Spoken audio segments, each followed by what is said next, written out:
minutes past the hour now. Attackers could bring down our nation's entire power grid in just a few moves. We're talking a massive blackout from New York to Los Angeles and all in between, lasting as long as a year and a half. That's from the reporting of the Wall Street Journal today, citing an unreleased federal study. I want to show you this map over here. You'll be able to see the United States is divided into three major power networks, just three of them. Texas is all by itself, got out in the west, and then the whole rest of the country. That's it. The report finds that using coordinated attacks in these three different grids, these three grids would knock out power to 9 of the country's 55,000 electric substations. And that, just those 9, would achieve a nationwide blackout. Those substations take in electricity from power plants and send it out to homes and businesses. This map shows the flow of power out of those plants.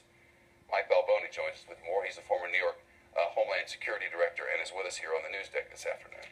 I didn't even like reading what to hit because it's like you're giving them information, but it's out there now. Is this real? It has been for a long time, Shep. You know, when we talk about the age of the infrastructure, the fact it's so distributed across, from the towers to the actual substations, it's always been out there. But what has changed is a recent attack in April in California, where very determined people with skill sets used sniper fire and cut cables in a vault and then got away. We still don't know who did it.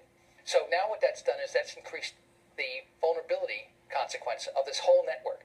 So the report by FERC, Federal Energy Regulatory Commission, has now pointed out, yeah, we are vulnerable, and all we have to do is go back to 2003 in the summer when we had that power outage. The blackout in the East Coast. So a year and a half. Yeah. Are we doing anything to try to prevent people from being able to do this? FERC now is coming up with a requirement that the industry has to come by June 1st and say, here's our plans for trying to protect these distributed assets. There are people in the industry saying it's going to be a lot of money. Other people saying, no, it won't be that much money, and we really ought to do it. Part of the problem, though, is not only the fact that you have to harden these structures, but you also have to have interlocking capability so that if one system comes down, another one can come and backload the load on that.